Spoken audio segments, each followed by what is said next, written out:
Practice Network, presented by the Academic Alliance of South Carolina. We are excited today to welcome Sarah Melton with us to share some information about progress monitoring. Sarah is the Special Education Coordinator for the School District of Oconee County. Prior to her current position, she taught in a multi-categorical self-contained classroom at the elementary level. She has a Bachelor of Arts degree in Special Education from Clemson University, where she's currently working on a Master of Education in Special Education and a Master of Education in Administrative and Supervision from Anderson University. In her current position, Sarah is passionate about supporting teachers and effectively using evidence-based practices to improve student outcomes. Thank you, Sarah, and everyone else for joining us today. And I'm going to turn it over to you to get us started. All right, thank you. Let me share my screen real quick. I am excited to get to talk about progress monitoring. This is one of those things that I kind of geek out over, largely because as part of the DBI process, it's one of the things that when I was in the classroom really changed the way that I taught and helped me to see progress in my students more quickly and in a way that I could easily communicate it with my students' parents, which was really great. So I am going to start with just our agenda. So we're going to start with an overview of progress monitoring, just talk a little bit of why we use progress monitoring, and then I want to spend some time talking about ways that you can make time for it in your classroom or ways you can support teachers in making time for it. And then would like to end with some time for us to talk about any questions that you guys might have and how you might could implement it in your classroom. And just to verify, everyone can see my screen, right?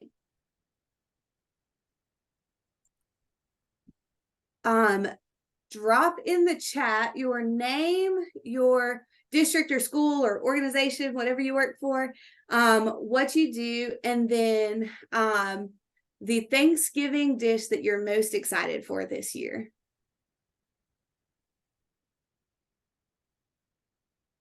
For me, I am most excited for the barbecue turkey that my dad makes. We've got Darlington County School for the Deaf, awesome.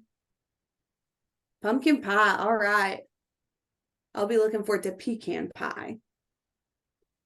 I did buy an apple pie for a Friendsgiving that got canceled, and now I'm having to use all of my self-control not to eat all of it before I go to the next Thanksgiving event. Hey, Jenny. You can keep all of that squash casserole. Awesome. Y'all keep dropping your names in there. I'm so excited to have everybody. Like Deanna said, drop your questions in the chat as we go, and we can chat about it right at the end. So I'm going to move on to our overview of progress monitoring. So just starting with a definition of progress monitoring, because there's a difference between monitoring progress and progress monitoring. What we're talking about is a lot of times referred to as CBM, curriculum-based measures, or general outcome measures. So this is the repeated standardized measurement of student performance over the course of an intervention, often over the course of the whole school year. So we are looking at long-term growth goals and watching a student progress towards that. It does fit within that database individualization process, which if this is your first time seeing this graphic, do not panic. It's not as scary as it looks. And if you are new to DBI, I highly recommend you going to the National Center on Intensive Interventions website, which I have several links at the end of this presentation that you can use to get there. And kind of dig into this, because this is, like I said, this really impacted the way that I was able to reach my students. Progress monitoring is really the driving force behind that DBI. We start with those validated intervention programs. And then when we use our progress monitoring data, if a student isn't responding, we are able to use diagnostic data and make intervention adaptations, and then we go back to progress monitoring. So it's really what tells us if what we're doing is working. There are also decision-making rules that we apply, which we'll talk about later in this presentation, that help us have a more objective way of determining if a student is making progress towards their goals. So just a quick separation between mastery monitoring and progress monitoring. Mastery monitoring is when we're looking at a specific skill and a student's mastery towards that one skill. So in this example on the left, the mastery measure graph, they're looking at different math skills. So starting with multi-digit addition, when the student reached that after about the 4th week, we moved on to multi-digit subtraction. They're getting close to mastery there, so I would expect that the teacher is about to move to that multiplication facts. That's looking at individual skills. When we switch over to progress monitoring, you'll see we have one goal that's going to last us the whole year. And this is, so in this case, it's a passage reading fluency. So it's looking at a broad measure of reading versus the individual skills on the mastery measure. Just wanted to differentiate that because there's a place for both of those things in the classroom. Our mastery measuring really helps us see if the student's ready to move to the next skill, whereas our progress monitoring helps us see if the skills that we're working on are helping the student get closer to their goal. So some important notes about the tools that we use with progress monitoring. They need to be aligned to our instruction. The big piece with progress monitoring is the technical adequacy of the tools. So we want them to be reliable and valid. So when we start looking at some of the examples I have in the next slides, you'll see that they're all options that have a lot of research behind them and are also actually normed for the grade level that they're created for. So you can also compare the student to their peers. And then the most important part for teachers really is that standardized process for scoring and administering. Typically, there's going to be a script for the administration and there's going to be written guidelines for scoring. So some examples, we have early reading. There's several different skills that fall under early reading, but I wanted to just give you a few. Letter sound fluency, phonemic awareness, segmentation, and then nonsense word fluency. Let's see, here's an example of a letter sound fluency probe, the administrator version. So you'll see there's a script up at the top. Here are more letters for you to read. When I say begin, say the sound of each letter, read across the page, then go to the next line. Try to say each letter sound. If you come to a letter that you do not know, I'll tell it to you. Put your finger on the first letter and follow along with your finger as you say the sounds of the letters. And then you start a 1-minute timer and say go. So you would read that script every time. And then your scoring rules are in a different document that I didn't upload, but you would track it right here at the bottom. Kind of similar process for the nonsense word fluency. So nonsense word fluency is intended to measure the student's decoding skills, but you'll see it also has the script, and then this is the administrator page. On the student page, the words are a little bigger. They take up the whole page. And then I didn't have an example of the phoneme segmentation, but they also have a script. And then in those, the students don't have anything they're looking at. Instead, you might say the word, and then they're expected to segment the sounds. Probably the one that most people have heard of is the oral reading fluency. So it's very similar. It has the script at the top, and I think this one is actually from Dibbles. It has the script at the top, reminders for the teacher, and then you track the errors. At the end, you count the words read, total errors, and total words correct. And you're able to have a rate of correct words per minute at the end of that one. So Maze may be new to some people. This one's also from Dibbles. Every 7th word after the first sentence is a multiple choice, and the student is supposed to select the word that makes the most sense. So this one, teachers tend to really like because it can be administered as a group. You can give everybody the sheet and set the timer versus the teacher having to sit with each individual student. So Maze and oral reading fluency are both considered to be measures of total reading. So they are not direct measures of comprehension, but the really cool thing is the research points to the fact that they are predictors of comprehension. So they align with student performance on norm reference test. So if a student is making progress on oral reading fluency or Maze passages, they should be expected to also make progress on those performance assessments that would be standardized. So then math, we have early numeracy, just like we have early reading. This can include, again, a lot of different subtests. I didn't include all of them, but one example is number identification. So very similar to the letter sounds that we just looked at. It has our script, and then this one has a discontinue rule. If the student gets all of the items wrong in the first row, we would stop, or if they consecutively missed 10, we would stop. And then again, in this case, I didn't upload the scoring guidelines, but it also has set scoring guidelines. Quantity discrimination is another early numeracy, and these are all from FastBridge. It's going to be a little grainy because I tried to fit 2 on one page. The administrator page is got the script at the top and then the script for each question. So it has, the student sees 4 numbers in this case, and you say which is most, and then they pick the one that's most. There are also some where instead of numbers, it's dots that they're discriminating between, which has the most dots.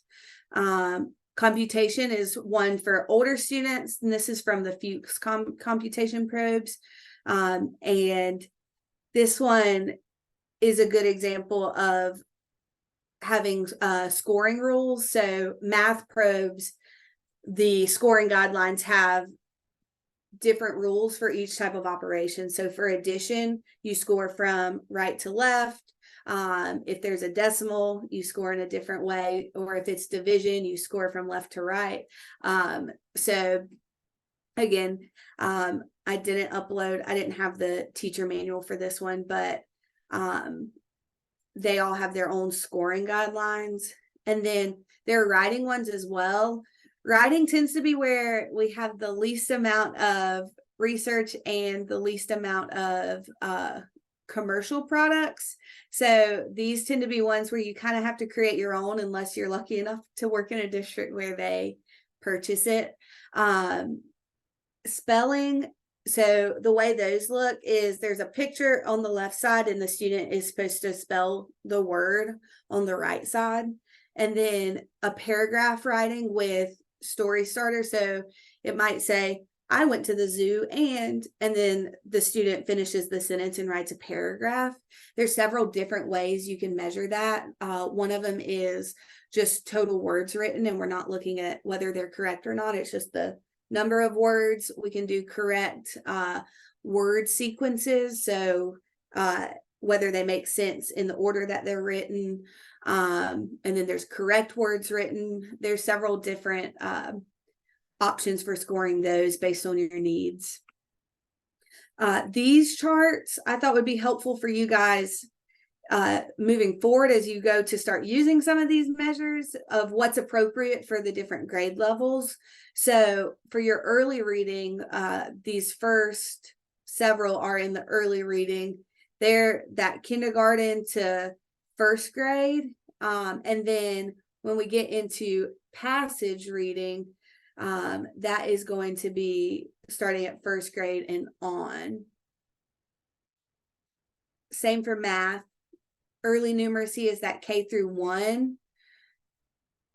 Computation, and I didn't show you an example of concepts and applications, but it's another one where the students are solving the problems. Those are 1st through 8 and then 2nd through 8. Here is your writing, the ways you can measure. So total words written, you would use really any of these for 1st through 6th. And then when you have higher expectations for writing output, you would move to total paragraphs written for middle school through high school. Correct letter sequence is one that you would look at for that spelling probe that I talked about too. Okay, so how do we progress monitor? I broke it down into 8 steps, but they really fit into these 2 bigger overarching steps. So first, we make a plan. We need to determine which measure is appropriate. We're going to collect baseline data and set a goal. We'll graph the goal from baseline to goal line. One thing that we're not going to talk about during this session is goal setting strategies, but I'm sure that the Ask would happily provide some of that in future sessions, and we could talk about that. And then we are going to determine how often we're going to administer. So when we get ready to look at our decision-making rules, you need to have different amounts of data for each rule. So in some cases, if you need to be able to make an instructional decision quickly, you can take your progress monitoring data twice a week instead of once a week. I would say in most cases, you're probably going to be doing it once a week because in most cases, teachers have a lot of other students and other things that they're doing. So twice a week isn't always the most feasible. Then we're going to move into the implementation of that plan, right? So we're going to administer using the schedule that we set during our planning time. We're going to score using our standardized rules.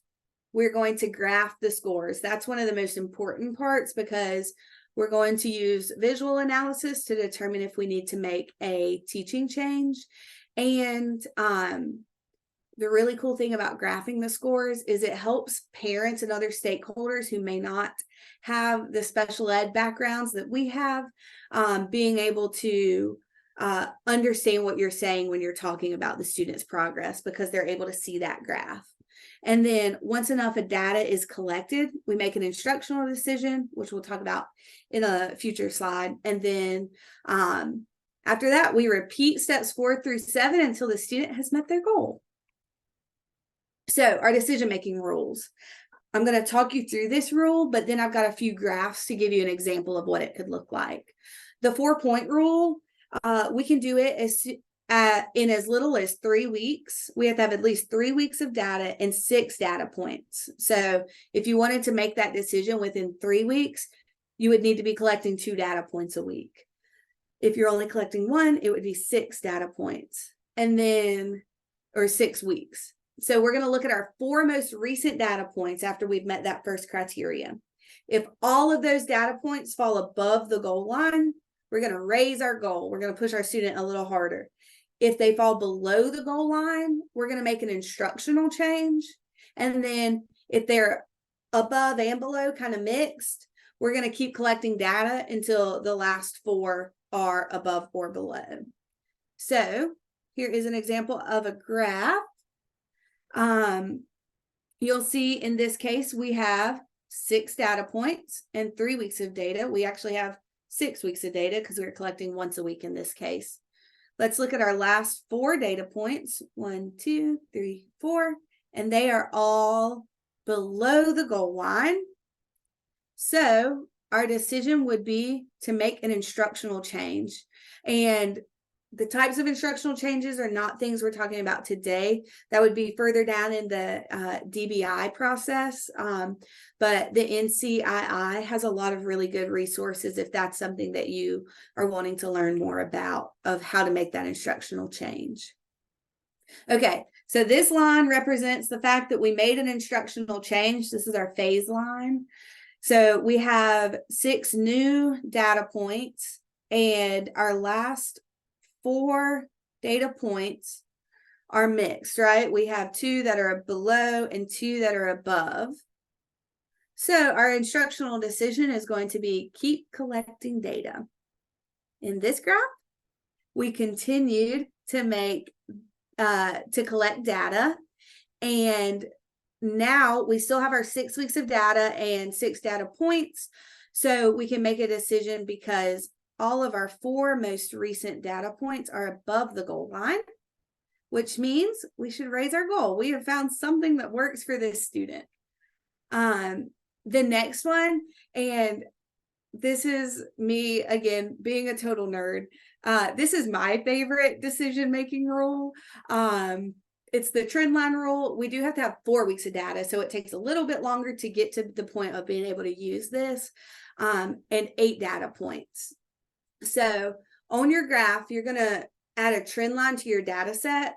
The easiest way to do this is if you're using like Excel or Google Sheets to graph your data, because you can just click the trend line button. If your trend line is steeper than the goal line, so it's landing above the goal line, we're going to raise our goal and push our student a little bit harder. If our trend line is less steep, so the student is not on track to meet their goal, we're going to make an instructional change. And then if the trend line is the same, like it's reaching the end, we are going to keep collecting data. So in this example, we have our 8 data points and at least 4 weeks of data. And then again, in our example, we're collecting once a week. So we actually have 8 weeks of data.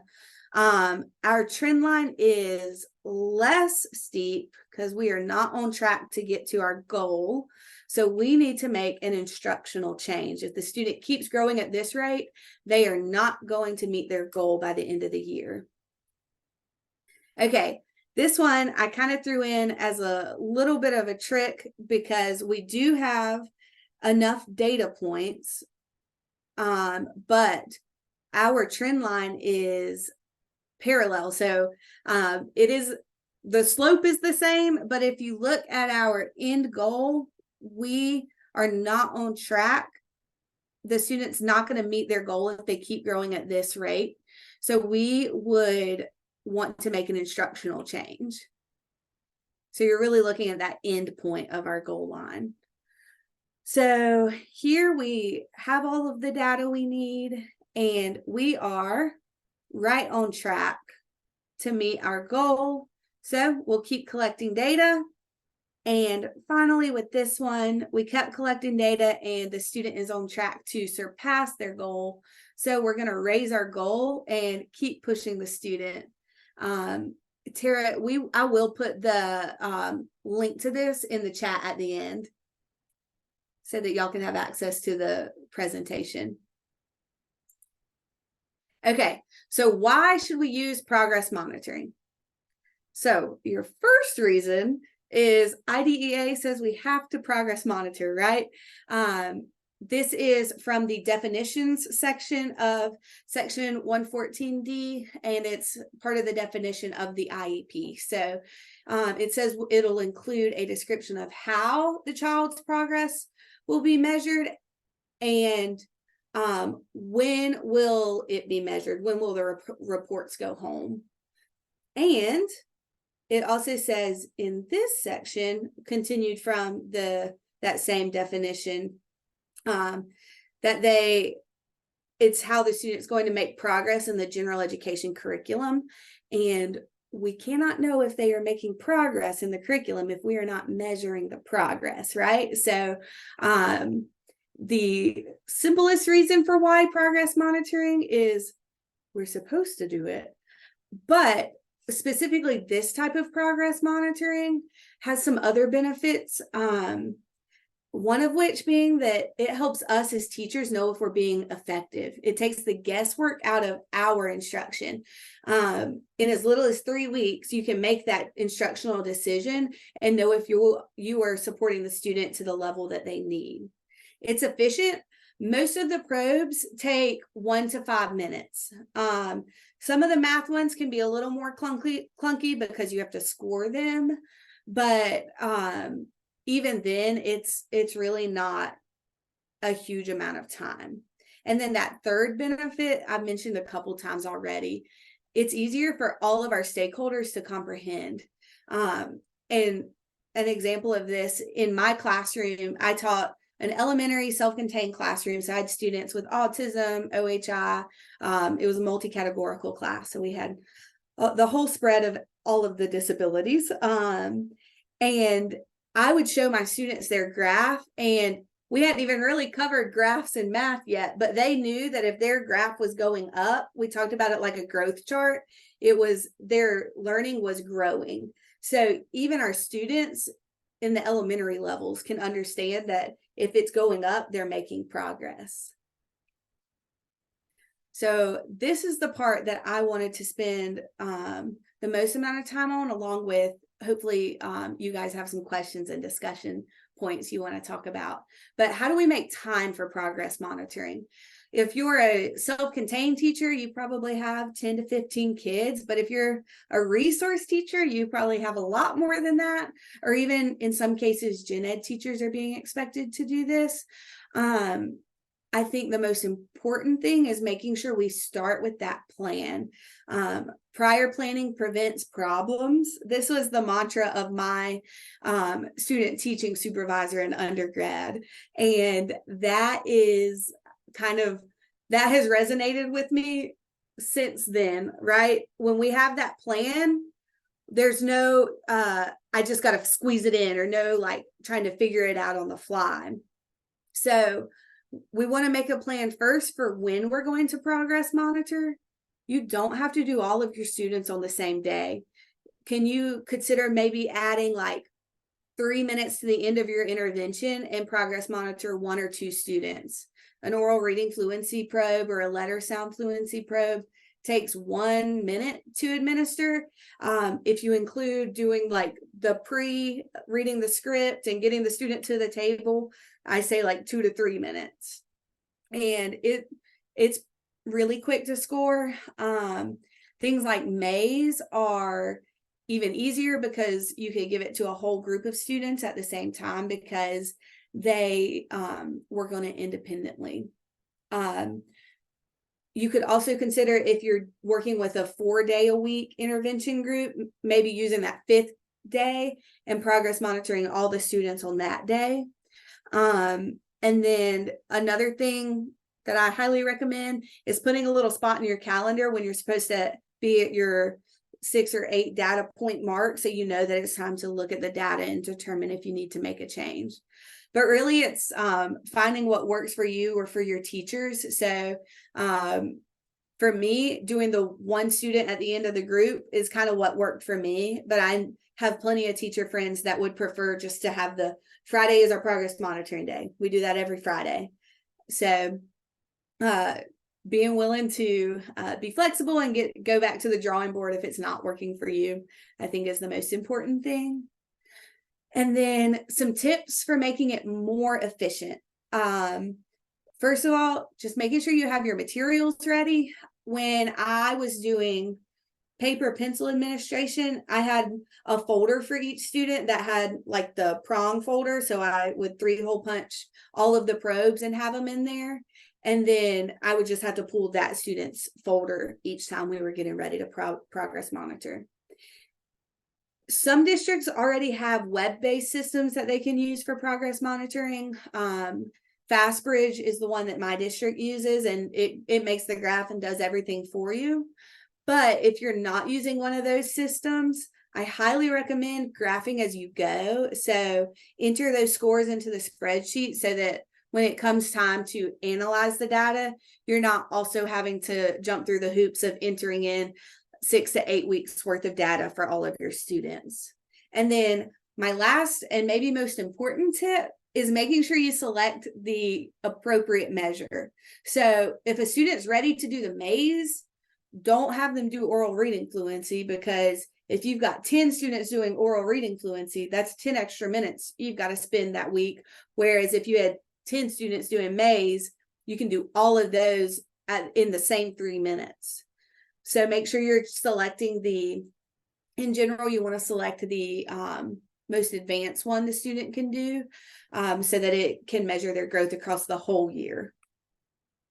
Okay, so that is my quick rundown of why progress monitoring and how progress monitoring. I would love for y'all to unmute and share any questions, comments, concerns for implementing that you might have, and we can talk through them together. Interested participants, I see you have is that your hand raised or is that clap? Oh, it's a clap.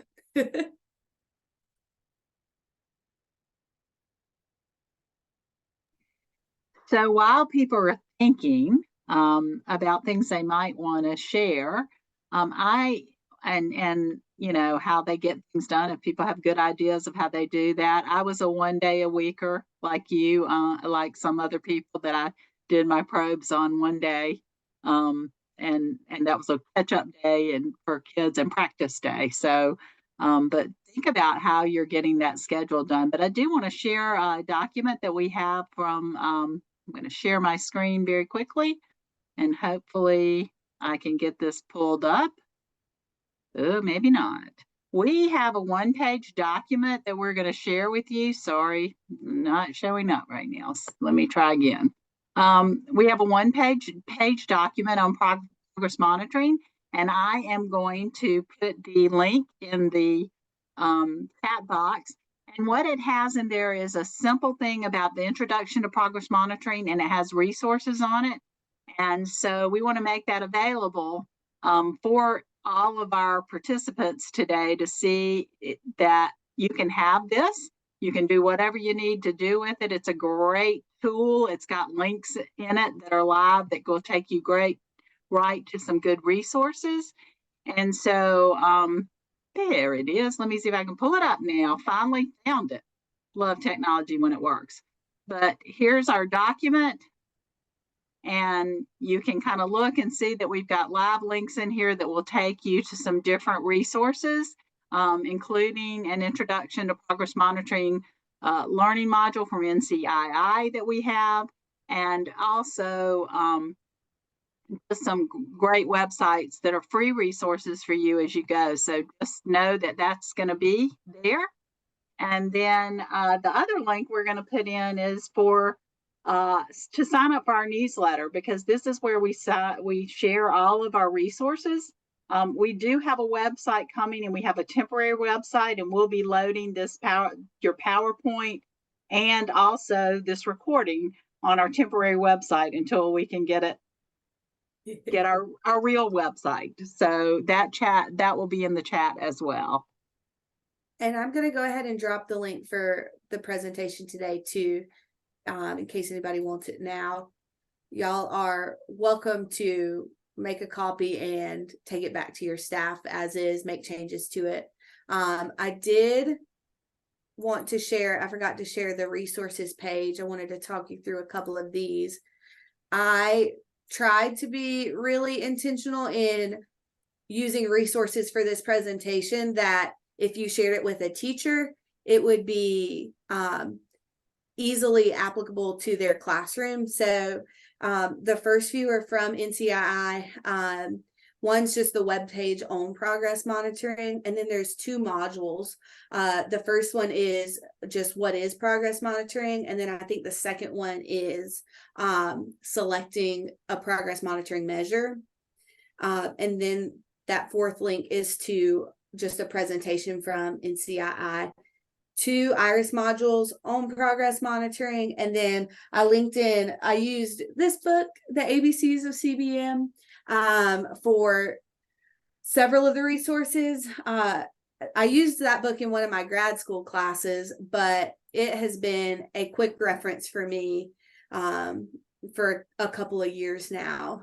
It's a really easy you can just flip to the section you need. You don't have to read the whole book because it is a textbook, so it's not the most exciting read.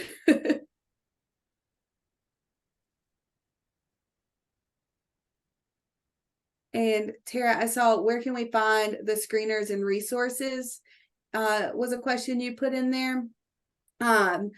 So the examples I showed were a mixture of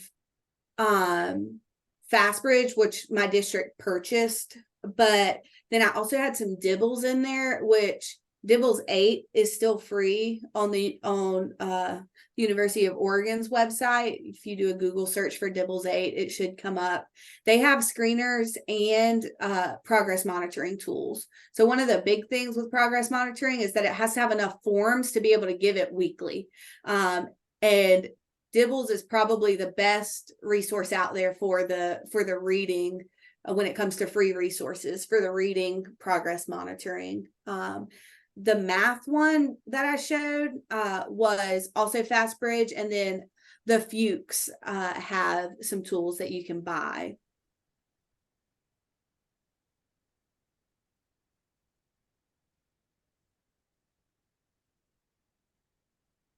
Thanks, Sarah, for sharing such great information with everyone. I feel like there are lots of ways we could extend this conversation about progress monitoring. Does anybody have any questions for Sarah today?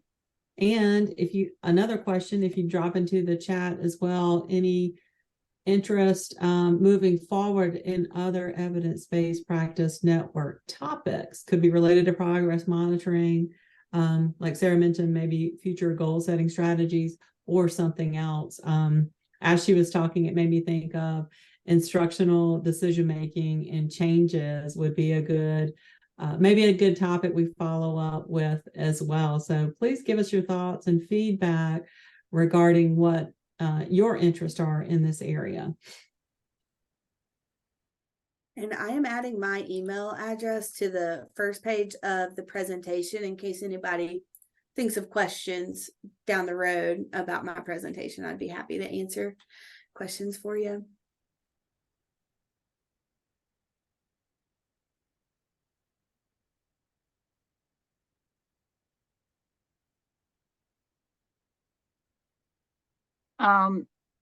We do have a thing about who's using different tools. Do people want to share what tools they're using?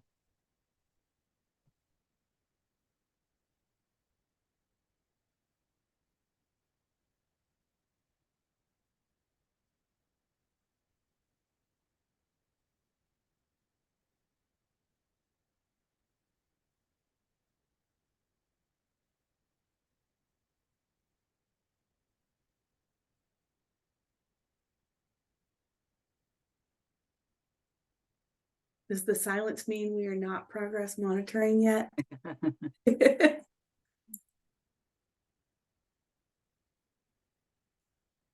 I'll speak up. We use a combination of Fastbridge and we've gotten away from expecting just one tool to be used. So some are more comfortable with Ames Web because we've had that in the past. Some have gotten Easy CBM. Just the thing nowadays, the teachers, if they really want it, they just go buy it for a lot of things. So it's just we're all over the place, which we've recognized that we need to get back onto a more stringent expectation for that. And Boyd, one thing that I find helps teachers get a little more excited about this over maybe some other options that they could use, just progress monitoring in general, is that the focus is on fluency. So those probes tend to not take as much time as like, I'm going to sit here and flip through all 100 of our sight words every week and see how many this kid has gotten, versus a word reading fluency probe where it's just we're going to see how many they can read in a minute. There are obviously cases where you're just going to need to focus on that accuracy, but a lot of times that fluency is what they're ready for. And it's a lot easier for a teacher to do a 1-minute probe than a sometimes 30-minute probe if it's that really long sight word list. Yes, and another issue that we deal with is that we have lots of data, and yet there's not really, so we do the probes and then we teach a curriculum and never the two meet. They do this separately, and they're not using the curriculum to inform the progress monitor, using the progress monitor to inform curricular moves. So that's the next step, is connecting that progress monitoring data to what are where's the instructional moves that we need to make now for the students.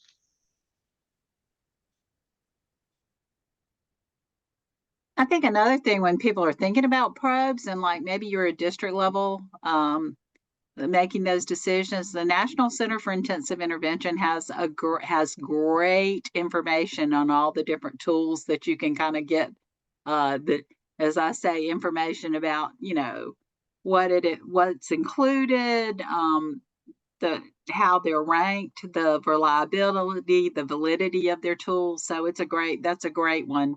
I don't know if you've used that, Sarah, to look at. The NCII tool chart. Yes. Yes, I have. I highly recommend that one. It's relatively easy to use too, compared to other tools charts that I've tried to flip my way through. Some of them are a little harder. I agree. All right. Anybody else? Anybody with ideas they would want to give us about future topics for the Evidence-Based Practice Network?